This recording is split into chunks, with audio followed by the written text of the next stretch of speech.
Civilization or Barbarism, an Authentic Anthropology by Dr. Cheikh Anta.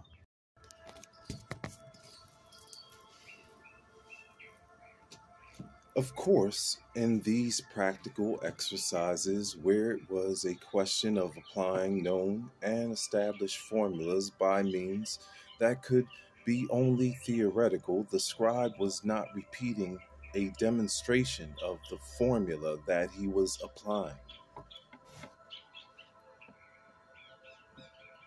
Modern scholars also get lost in conjectures trying to find again the Egyptian methods. All the scholars who have struggled to demonstrate that the Egyptians used empirical formulas instead of rigorous mathematical demonstrations ended up with results of proverbial foolishness. Even a scholar such as Gillings, whose honesty, impartiality, and high competence must be saluted, almost fell into this difficulty. In fact, after having rejected Pete's idea of a half cylinder, he supposes that the Egyptians were able to establish the rigorous formula of the surface of a half sphere, S equals 2 pi radius squared, by considering that the quantity of bark used to make a basket is double that needed to make the lid, which is a circle whose surface they knew how to calculate. If this were the case, all the illiterate basket makers of the world would become mathematicians by dint of daily observation. No formulas, no. Formulas like that of the surface of the sphere come only out of lofty mathematical speculations. All those who are even a little familiar with mathematics know that it is absurd to want to draw it from empirical considerations. This is the place to recall that if this were so, the Greek contemporaries of the Egyptians would have been the first to point it out to us.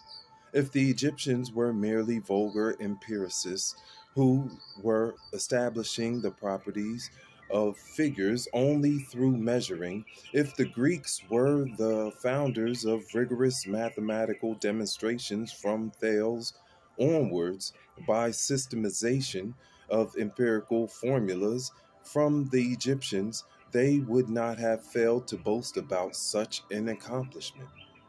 It would have been important to find in the writing of a biographer of antiquity that the rigorous theoretical mathematical demonstrations is of Greek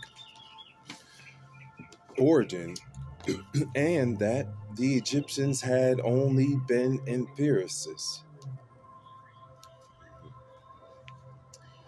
There is nothing of the sort.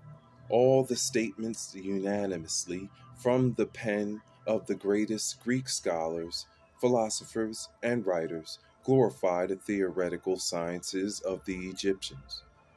A fact of all the more important because these Greek scholars are contemporaries of the ancient Egyptians.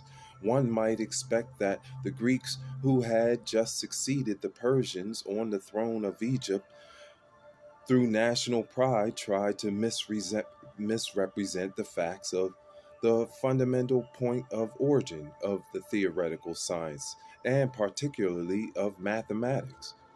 The idea could not occur to them because their emergence was too recent and the reputation of the Egyptian science too ancient.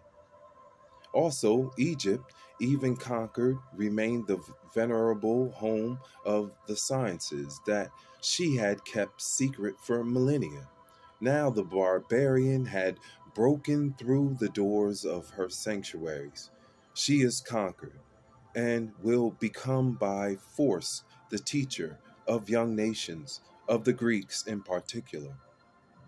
The Greek miracle will begin as a consequence of the occupation of Egypt by the foreigner, Greek in particular, and therefore of the forced access to the scientific treasures of Egypt, of the plundering of the temple libraries, and of the submission of the priests.